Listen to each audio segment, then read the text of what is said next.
আসসালামু আলাইকুম সুপ্রিয় দর্শক, আপনাদের সবাইকে বাংলা নববর্ষের অগ্রিম শুভেচ্ছা জানিয়ে শুরু করছি আজকের এনটিভি ইউরোপ নিউজ। সাথে আছি আমি সঞ্জিদা হক। সংবাদের শুরুতে জানিয়ে দেব আজকের প্রধান শিরোনামগুলো। ফিলিস্তিনকে স্বীকৃতি দেবে স্পেন, আয়ারল্যান্ড ও নরওয়ে। জার্মানির বার্লিনে ফিলিস্তিনপন্থী সমাবেশে পুলিশের বাধা। এবং ইরান ইসরায়েল উত্তেজনা তুঙ্গে, মার্কিন যুদ্ধজাহাজের অবস্থান পরিবর্তন। শুনছিলেন শিরোনাম, এবার বিস্তারিত।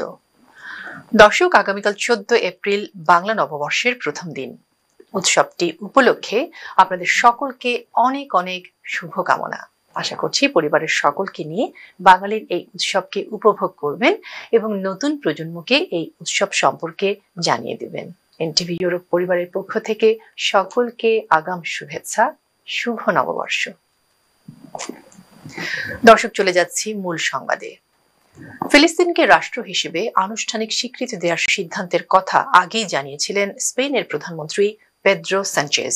এবার তার সঙ্গে সুর মিলিয়েছেন আয়ারল্যান্ডের প্রধানমন্ত্রী সিমন হ্যারিস এবং নরওয়ের প্রধানমন্ত্রী জোনাস গার স্টোর। শুক্রবার নরওয়ের রাজধানী অসলোতে এক বৈঠকে ফিলিস্তিনকে রাষ্ট্র হিসেবে আনুষ্ঠানিক স্বীকৃতি দেওয়ার সিদ্ধান্ত নিয়েছেন এই 3 ইউরোপীয় দেশের নেতারা। বৈঠক শেষে এক যৌথ সংবাদ সম্মেলনে স্পেন ও নরওয়ের প্রধানমন্ত্রী জানান, মাদ্রিদ ও অসলো ফিলিস্তিনকে স্বীকৃতি দিতে আগ্রহী। আমরা আজকের বৈঠকে ফিলিস্তিনকে স্বীকৃতি দেওয়ার ব্যাপারে ঐকমত্যে পৌঁছেছি এবং এ বিষয়ে একসঙ্গে এগোনোর সিদ্ধান্ত নিয়েছি। ইসরায়েল ফিলিস্তিন ইস্যুতে নরওয়ের সম্পৃক্ততা আরও আগের। 1990 সালে নরওয়ে ইসরায়েল ফিলিস্তিন শান্তি আলোচনার আয়োজন করেছিল, যা পরবর্তীতে অসলো অ্যাকর্ডে রূপ নেয়। অপরদিকে আয়ারল্যান্ডের প্রধানমন্ত্রী সিমন হ্যারিস বলেন, ফিলিস্তিনের জনগণ দীর্ঘদিন ধরে নিজেদের জন্য একটি রাষ্ট্র এবং সার্বভৌমত্বের দাবি জানিয়ে আসছেন।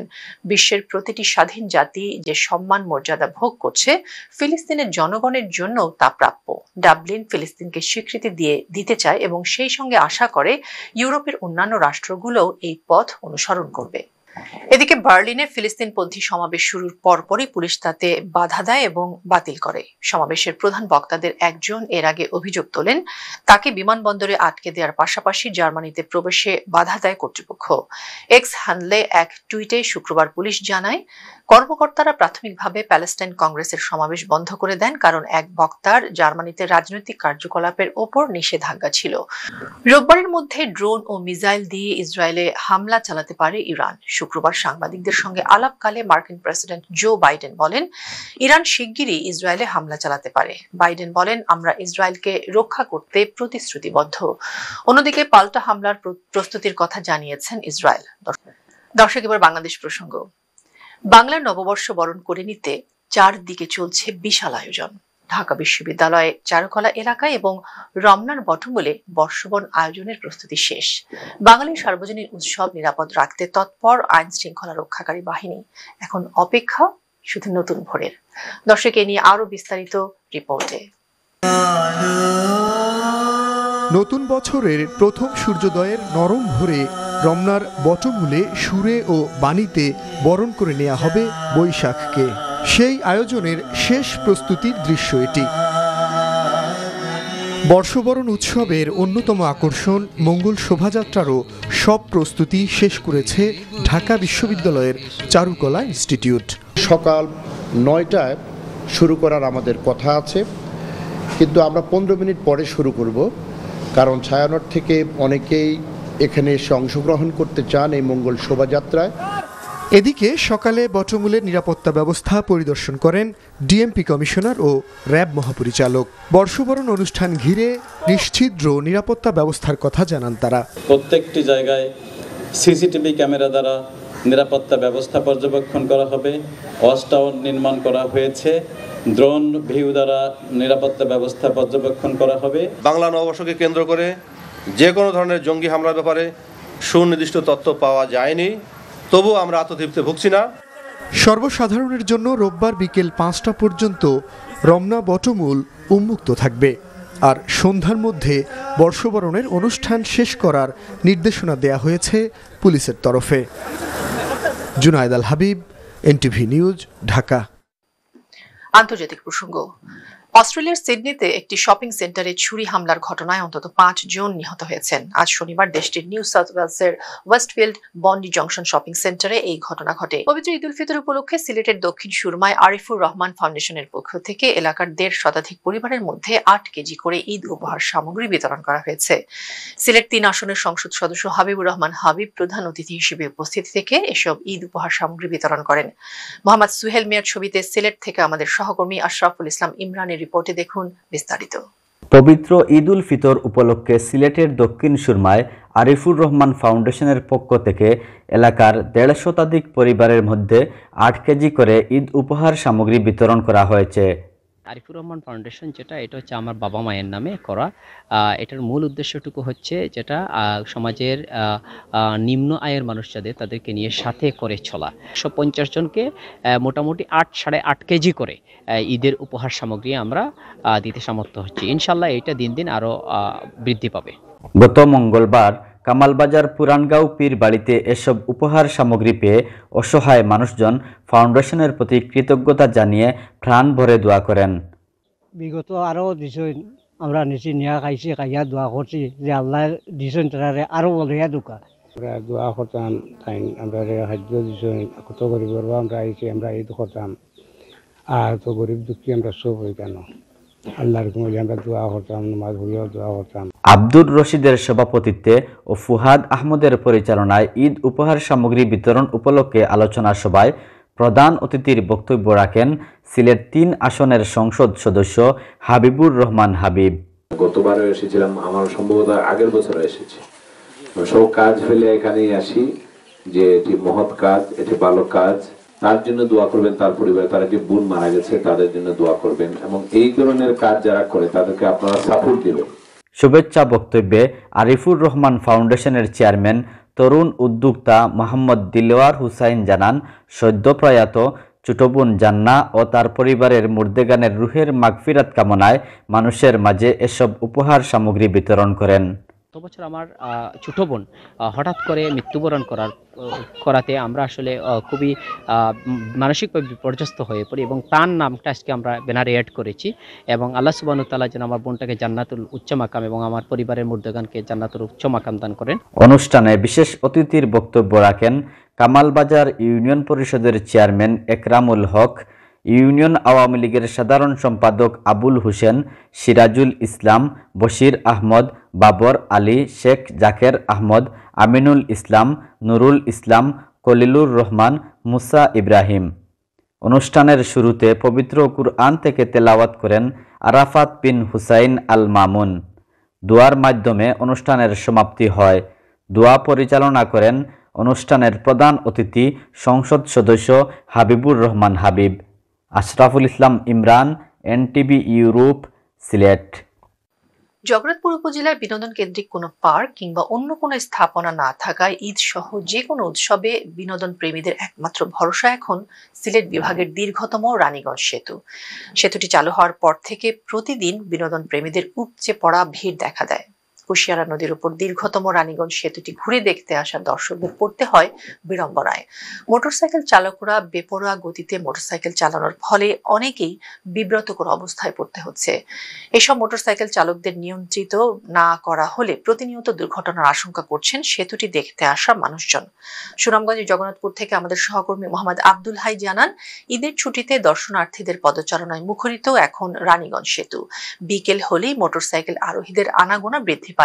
বেপরোয়াভাবে মোটরসাইকেল চালানোর পাশাপাশি সেতুর উপরে মোটরসাইকেলগুলো এলোমেলোভাবে দাঁড় করিয়ে রাখা হয়, ফলে বড় ধরনের দুর্ঘটনার আশঙ্কা করছেন দর্শনার্থীরা।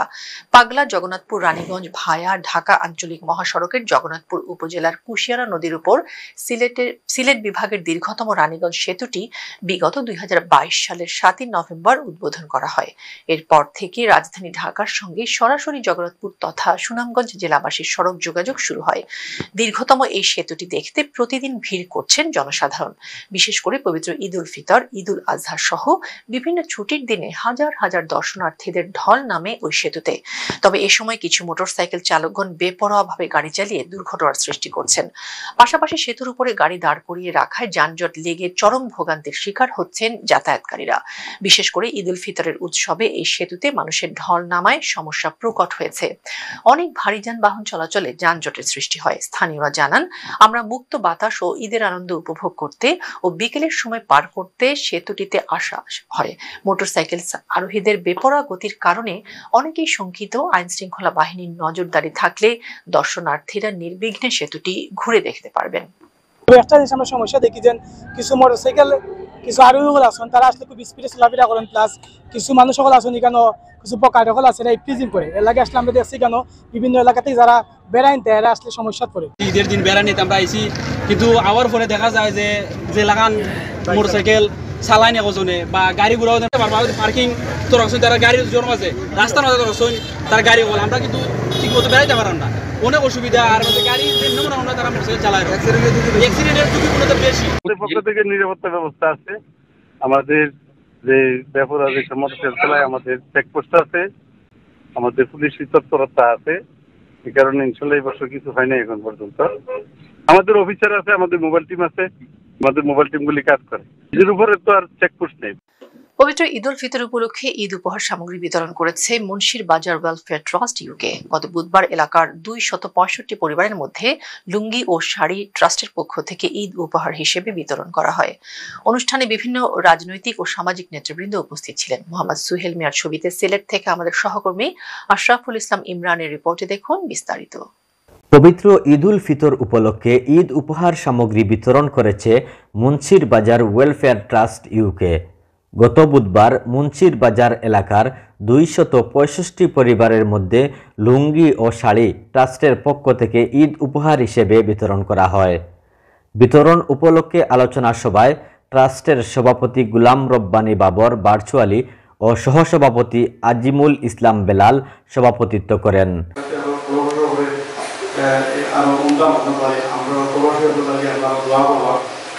আবুল কালাম আজাদের পরিচালনায় আলোচনা সভায় ভার্চুয়ালি বক্তব্য রাখেন ট্রাস্টের সিনিয়র সহসভাপতি ইউসুফ আলী, সাধারণ সম্পাদক আব্দুল আউয়াল চৌধুরী জিলাল। অনেকেই অর্থ দিয়ে এলাকার গরিব বঞ্চিত মানুষের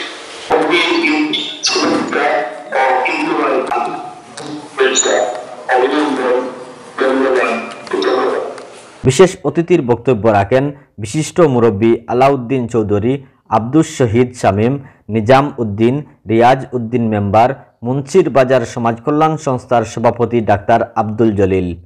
স্বাগত বক্তব্য রাখেন সততা ফ্রেন্ডস সোসাইটির সাবেক সভাপতি মানবতার বন্ধু দিলওয়ার হোসেন খোয়াজ।